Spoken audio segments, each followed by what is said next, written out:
The lady, first is comprehension. The lady had a number of things for her luncheon. There was a lady who wanted to meet the writer. So the number them in the correct sequence, and you know she has ordered so many things when they were in the restaurant for lunch. So she has ordered so many things, so we have to order them in sequence. हम उन्हें sequence में लगाएंगे कि सबसे पहले उसने क्या order करने को बोला था. सो फर्स्ट क्या किया था बेटा, अ सालमन. सबसे पहले नंबर 1 पे लिख लो सालमन फिश मंगवाई थी उसने. फिर नंबर 2 पे आएगा कैवियर एग्स ऑफ फिश, ये ऑर्डर किए थे. And number 3 half a bottle of champagne. And number 4 जियान asparagus. And number 5 ice cream and coffee. And number 6 a peach. Okay, so recall the chapter. ध्यान से याद करने की कोशिश करो. हमने जब रीड किया था तो सबसे पहले सालमन फिश मंगवाई थी, फिर उसने केवियर मंगवाया था, फिर नंबर 3 पे बॉटल ऑफ शैंपेन, उसके बाद एक एस्पेगरेस मंगवाया था, फिर एक आइसक्रीम एंड कॉफी, एंड सबसे लास्ट पे क्या मंगवाया था, peach. So move to the second part. Say whether the following statement are true or false. हम बताएंगे कि ये statements true हैं या नहीं है. ठीक है. The writer met the lady for the first time at the theater. क्या वो first time theater में मिले थे? So this is false. क्यों false? Because they met in the Paris. वो पेरिस में मिले थे. In the Foyt restaurant में मिले थे वो. So this is false. Second, 20 years back, the writer was very rich. When they met 20 years back before the theater, the writer was rich on that time. No, वो rich नहीं था. So this is false. Next, the lady wanted to have lunch with the writer at the Luxembourg. जो lady थी, क्या वो जो Luxembourg था उसमें लंच करना चाहती थी? No, they decided to meet in the Foyot restaurant. So this is false. ये फॉल्स है. Number 4, the writer didn't expect to spend too much time for the luncheon. जो राइटर थे वो उन्होंने नहीं एक्सपेक्ट किया था कि वो ज्यादा टाइम स्पेंड करेंगे. This is true. यस, उन्होंने रियलिटी में एक्सपेक्ट नहीं किया था. Number 5, the lady wanted to have white wine, but it wasn't readily available. जब वो white wine order करना चाहती थी, क्या वो available नहीं थी? No, this is false. क्यों? क्योंकि it was readily available. वो available थी. Next, the writer has compared the peaches to the blush of an innocent girl. जो लास्ट पे उन्होंने पीचेस को ऑर्डर किया था, क्या राइटर ने has he compared the peaches to the innocence of that girl? Yes, because he has compared the peaches with the blush of an innocent girl. उन्होंने compare किया था. So this is true. Move to next page students. These are the question answers. This is the question answers. Answer the following questions. So we will do it tomorrow. ये हम कल करेंगे. आज आपको chapter 2 और chapter 3 के keywords पर question answer send किए जाएंगे. Next move to the vocabulary.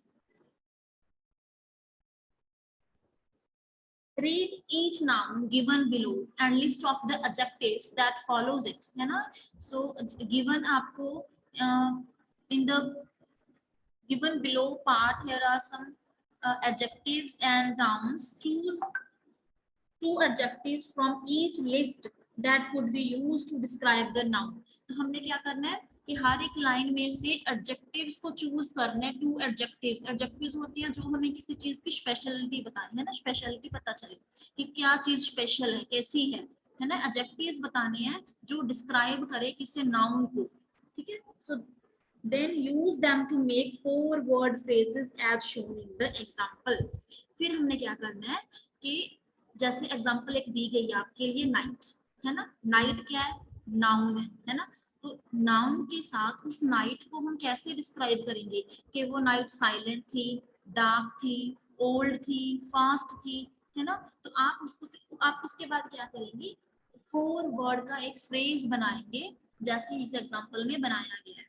A dark silent night, है ना, एक डार्क, एक अंधेरी और एक सुनसान रात, है ना, उसको डिस्क्राइब कर दिया गया। So move to the first part, dress.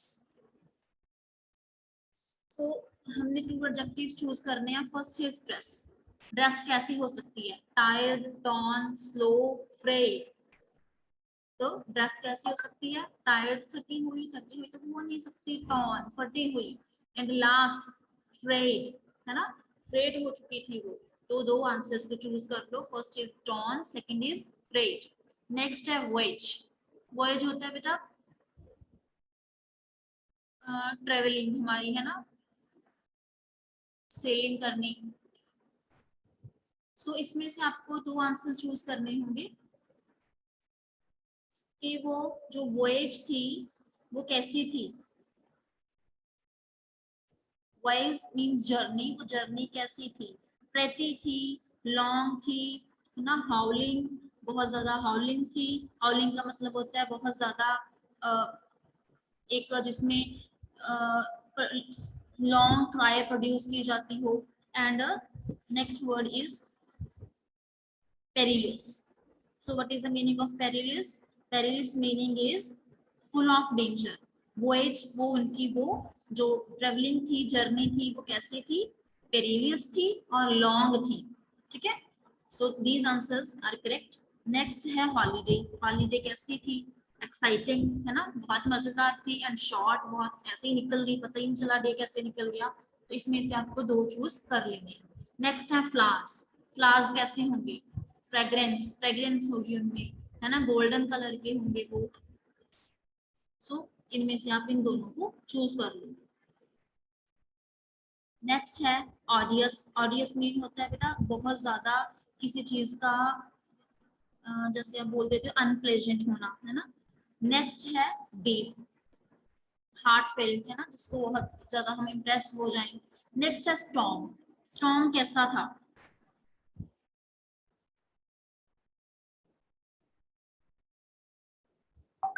then how was the storm? Storm कैसा था, raging, raging means causing great pain, है ना, उसमें एक अच्छी मतलब थोड़ी पेन फील हुई, हेल्दी था, ओवर पावरिंग था, ट्रैंक्विल था। तो आपको 2 चूज कर लेने हैं, रेगिंग और ओवर पावरिंग। बहुत ज्यादा थंडरिंग वाला था और बहुत ज्यादा स्ट्रॉन्ग उसकी वेव्स थी। स्टोरी, स्टोरी कैसी थी, थ्रिलिंग, है ना, बहुत थ्रिलिंग कहाँ पे हम यूज करते हैं,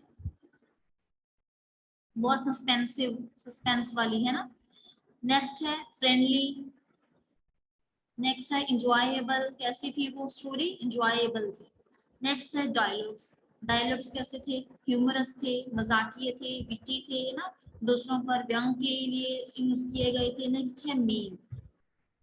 मील होता है बेटा हमारा खाना, है ना। तो मील जो था वो कैसा था, फास्ट था, इकोनॉमिकल था, सम्पचस था, हेस्टी था। तो आपको 2 वर्ड इसमें चूज करने होंगे। फर्स्ट है आपका बहुत ही ज्यादा सुपर्ब, है ना, सिम्टम्स का मतलब है बहुत ही ज्यादा अच्छा, शानदार। तो मील के लिए आप क्या यूज करोगे, सिम्टम्स। एंड नेक्स्ट है इकोनॉमिकल। इकोनॉमिकल मतलब बजट में था, कोई ज्यादा उसके चार्जेस नहीं थे। So this is the second part. Now move to the third part.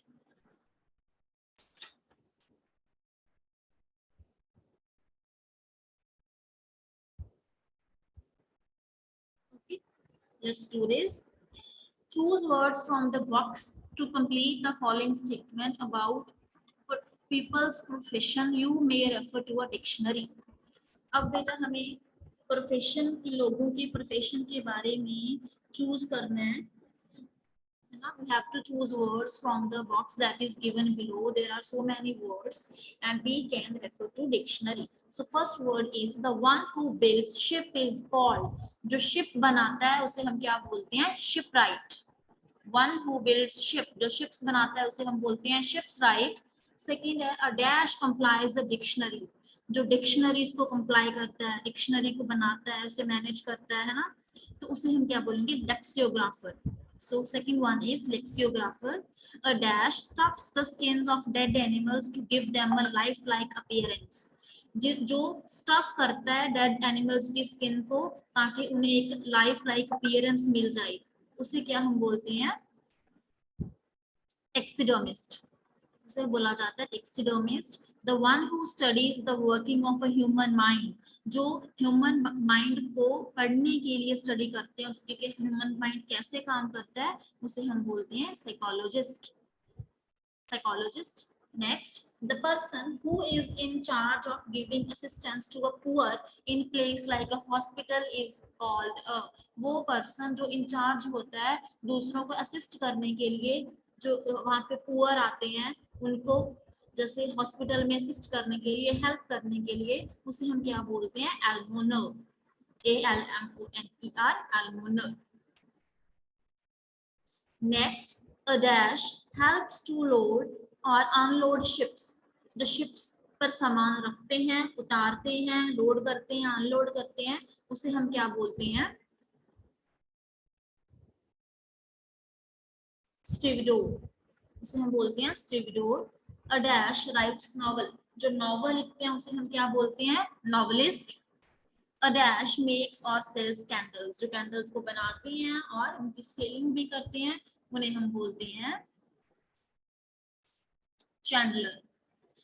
Okay, so move to the next part, B4. Read each of pair of sentences. Find the base word of the underlined word in the first sentence and then use the base word to complete the second sentence. सबसे पहले तो बेटा हमें दो pairs दे, एक numbering की 2 pairs दे गए हैं. First of all we have to read that sentence and find the, जो हमें वर्ड अंडरलाइन करके दिया जाएगा उसमें वर्ब की फर्स्ट फॉर्म के साथ आएंगे, जहाँ उसमें एक बेस वर्ब होगा, जो वर्ब की फर्स्ट फॉर्म होगी उसे अंडरलाइन किया गया है, तो उसमें से हमें क्या करना है, बेस वर्ड यूज करके सेकंड सेंटेंस में उसका मीनिंग बनाना है. जैसे फर्स्ट एग्जांपल देखो, they are in complete disagreement on the new admission rules. वो डिसएग्रीमेंट में वो बिल्कुल डिसएग्रीड थे न्यू एडमिशन के रूल्स को फॉलो करने के लिए. सो डिसएग्रीमेंट, डिस क्या हो गया, प्रीफिक्स लगा दिया, मेन क्या हो गया, सुफिक्स लगा दिया, है ना. तो मेन वर्ब क्या है इसमें, एग्री, तो आंसर क्या होगा, एग्री. नेक्स्ट में क्या लग गया, we hope that they agree on the least one rule, के उम्मीद है कि वो एक रूल के लिए तो एग्री कर ही जाएंगे, तो base verb is agree. Next, there is a misunderstanding between the teacher and students. Teacher और स्टूडेंट्स के बीच मिसअंडरस्टैंडिंग हो गई, तो इसका मेन वर्ब कौन सी हो गई, understood. I understood what he is trying to say. Next, Victor insists that he saw a unidentified flying object last evening. Victor ने बताया कि उसने एक अनआइडेंटिफाइड ऑब्जेक्ट देखा शाम को, तो उसके हम सेकेंड सेंटेंस कैसे बनाएंगे, अनआइडेंटिफाइड. अन क्या हो गया, प्रीफिक्स लगा दिया, आइडेंटिफाइड वर्ड हो गया, आइडेंटिफाइड उसकी पास्ट फॉर्म बना दी गई, तो सेकंड में हम क्या लगा देंगे, identify. I don't think we can easily identify such objects. मुझे नहीं लगता कि हम इजीली उन ऑब्जेक्ट्स को पहचान पाएंगे. काव्या हैंडल द वेस केयरलेसली एंड ब्रोक इट, है ना. काव्या ने हैंडल तो किया उस वेस को, लेकिन उससे केयरलेसली इसकी वजह से टूट गया, तो इसका क्या आ जाएगा, केयरलेसली. तो main verb is care. He shouldn't have taken care while handling, उसे ध्यान रखना चाहिए था. Mrs. Seth's previous company had to close following gross mismanagement of the company's accounts. जो मिस सेट्स की प्रीवियस कंपनी थी, उन्हें अपना जो ग्रॉस था उसे मिसमैनेज के, थोड़ा मिसमैनेजमेंट उससे हो गई कंपनी के अकाउंट में, तो उसका हम सेकंड पार्ट क्या पढ़ेंगे, he hopes to manage the new company better. वो उम्मीद करते हैं कि वो न्यू कंपनी को अच्छे से मैनेज करेंगे. मिसमैनेजमेंट, मिस क्या हो गया, प्रीफिक्स, पीछे मेंट सुफिक्स लग गया, तो मेन वर्ब क्या हो गई, manage. Next is, a few diseases are still incurable. कुछ डिसीज अभी भी इनक्योरेबल हैं, जिनको नहीं ठीक किया जा सकता। साइंटिस्ट आर ट्राइंग, लेकिन साइंटिस्ट कोशिश कर रहे हैं to find a curable, find a cure for them, curable. तो यहाँ पे हम क्या लगा देंगे, cure, CURE, cure. Next, our sympathetic approach will not help the beggar.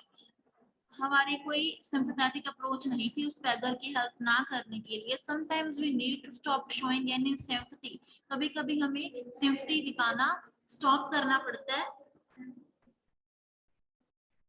For people, so that they begin to think for themselves, ताकि वो खुद अपने बारे में सोच सकें। So main verb is sympathy. Clear? Now move to the grammatical part.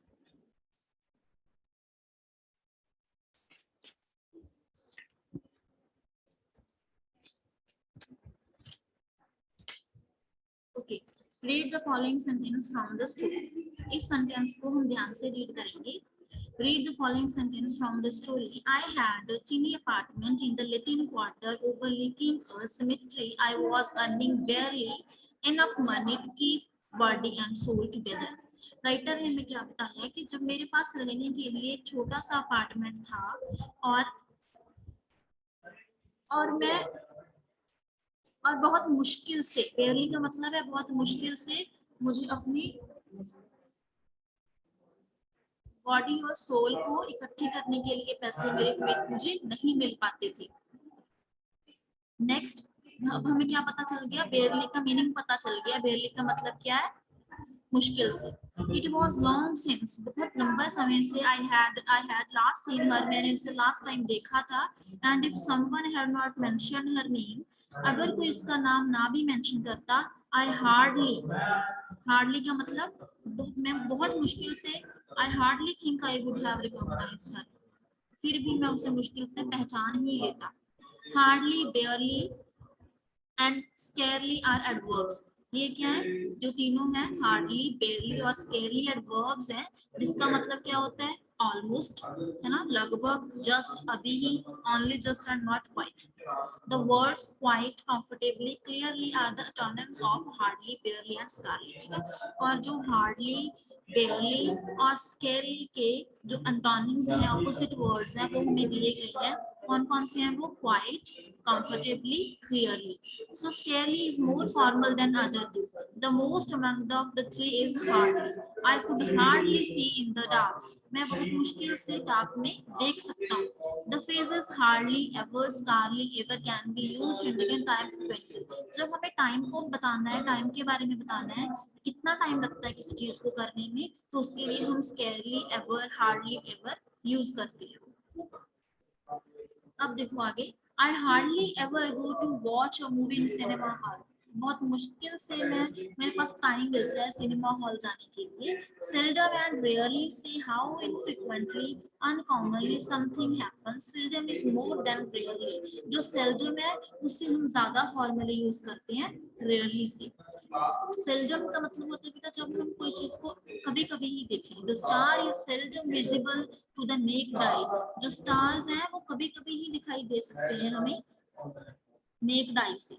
The adverb always, frequently, often, usually are the synonym of seldom and rarely. जो हम words use करते हैं, adverb है हमारे पास always, frequently, often, usually, ये seldom और rarely के opposite words हैं। All these adverbs are usually placed immediately before the main verb. Main verb से पहले use किए जाते हैं। जैसे ये sentence देखो, I rarely watch this show. मैं बहुत कम ये शो देखता हूँ, ठीक है। तो watch क्या हो गई, मेन वर्ब हो गई। मेन वर्ब से पहले रेयरली लगा, तो उन्होंने हमें यही बताया कि मेन वर्ब से पहले हमेशा एडवर्ब्स लगेंगे। Okay, so move to the C1 part, हम इसे ध्यान से करेंगे। दो ऑप्शंस हमें दी गई है, हमने एक ऑप्शन चूज कर लिया उनमें से। The city has dash change in the past 10 years. जो ये सिटी है ये लास्ट 10 ईयर से बहुत रेयर चेंज हुई है, तो correct answer is rarely. Next, I could scarcely hear him in the stadium. Sorry बेटा, दिस इज द रॉन्ग। सो आपको सेकंड पार्ट में सेल्डम क्लिक करना है कि मैं उसे कभी कभी ही देख पाता हूँ स्टेडियम में, ठीक है। सेल्डम पे टिक कर लो, ये सेकंड पे नहीं करना, इसे सेल्डम पे टिक कर लो सेकंड वाले में। थर्ड देखो, ही dash ever visit his parents in the village, बहुत मुश्किल से वो अपने पेरेंट्स के पास विजिट करता है। So hardly, we seldom go for picnics, हम कभी कभी पिकनिक्स पे जाते हैं। So correct answer is seldom. I could dash manage to complete the work on time, बहुत मुश्किल से मैनेज होता है कि मैं अपना टाइम काम पे करता हूँ। सो correct answer is बेयरली। I could dash believe my eyes when I saw the burning train. मुझे अपनी आंखों पे बहुत मुश्किल से विश्वास होता है जब मैंने उस बर्निंग ट्रेन को देखा। So correct is hardly. I could dash pull the child up from the ditch. बहुत डरते हुए मैंने उस बच्चे को डिच से बाहर निकाला। This is scarily. Last, I barely और rarely go into the woods joining the village. बहुत कम मैं विलेज को ज्वाइन करता हूँ उन रास्तों में से जो वुड्स का रास्ता उनको उनमें से गुजरते हुए। So correct word is rarely. So move to the next page.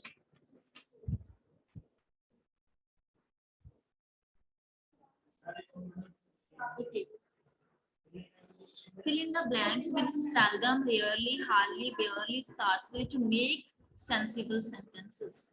In sentences को पढ़ के ये एक सेंटेंसेस जो है बेटा ये आपको खुद से करनी है, ठीक है, ये आपको नहीं करवाए जाएंगे। जो आपका C2 पार्ट है you have to do by your own, ठीक है। आंसर्स कल शेयर कर दिए जाएंगे, आप उनके साथ मैच करके देख लेना। क्लियर है बेटा? Now move to the last part.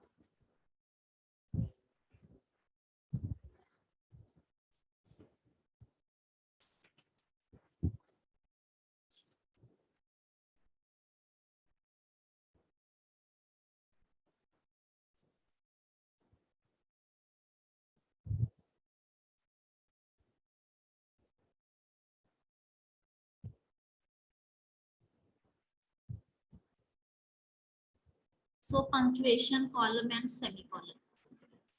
Read the following extract from the given the story and note the use of the colon and the semicolon. इसको हम अच्छे से पढ़ेंगे और हमें पता चल जाएगा कि कॉलन को कहाँ पे यूज करना है और सेमीकोलन को कहाँ पे यूज करना है। I was past caring now, so I gave the following order: coffee for myself and an ice cream and coffee for her. अब मैंने जो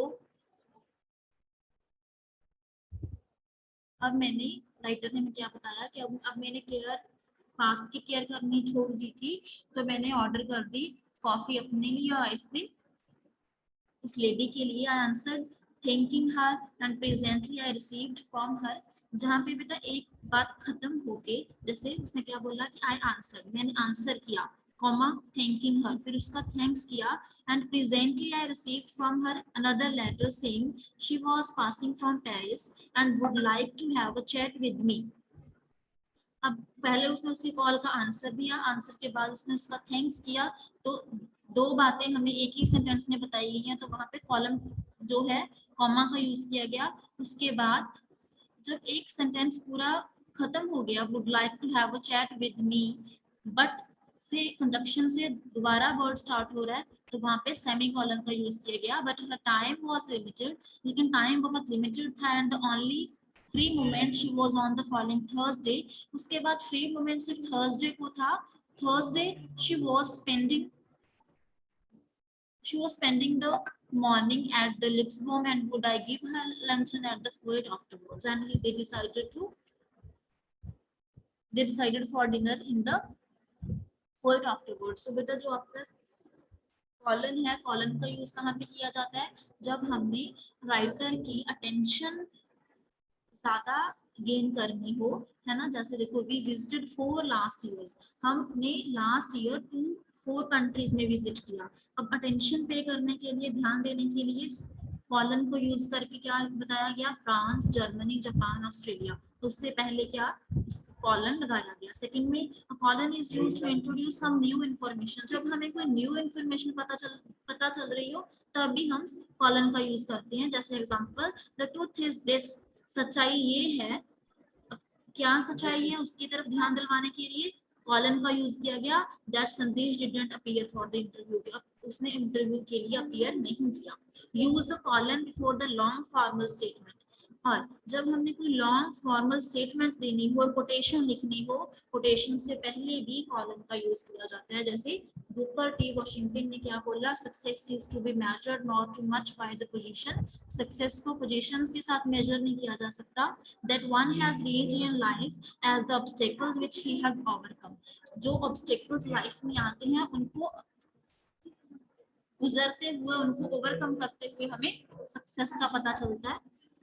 सो बेटा जो आप आपका नेक्स्ट वाला पार्ट है सेमी कॉलन वाला, कॉलन वाला, so this part you will do by your own.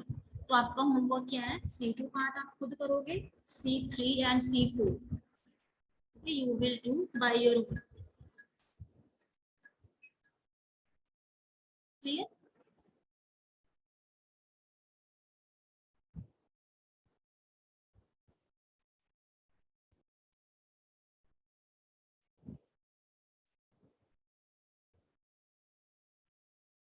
सो बेटा ये आपका आज के लिए इतना ही करेंगे बुक का, जो रह गया उसके आंसर्स शेयर कर दिए जाएंगे। जो कॉलन और सेमी कॉलन वाला पोर्शन है वो आपको खुद से करना होगा। आपको समझा दिया गया कि कॉलन और सेमी कॉलन कहाँ पे यूज करते हैं। तो सभी क्लियर हो गया? क्लियर हो गया बेटा सभी को आंसर? मैम बीच बीच में मैम आपकी आवाज नहीं आ रही थी। बेटा network problem. Okay ma'am. Attendance लगाओ।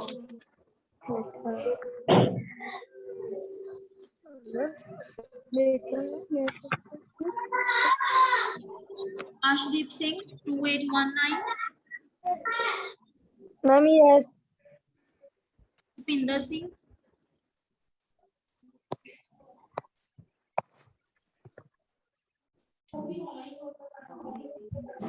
ID ma'am 2819। आपने बेटा फर्स्ट डे क्लास लगाई है। नेक्स्ट है Saheshpreet Singh, Shiv Sharma, present ma'am. Okay, Krishnadeep Singh, present ma'am.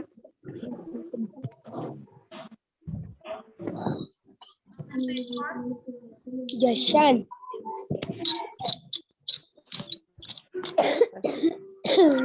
Ma'am. Split for 2252 present, Manjot Kaur,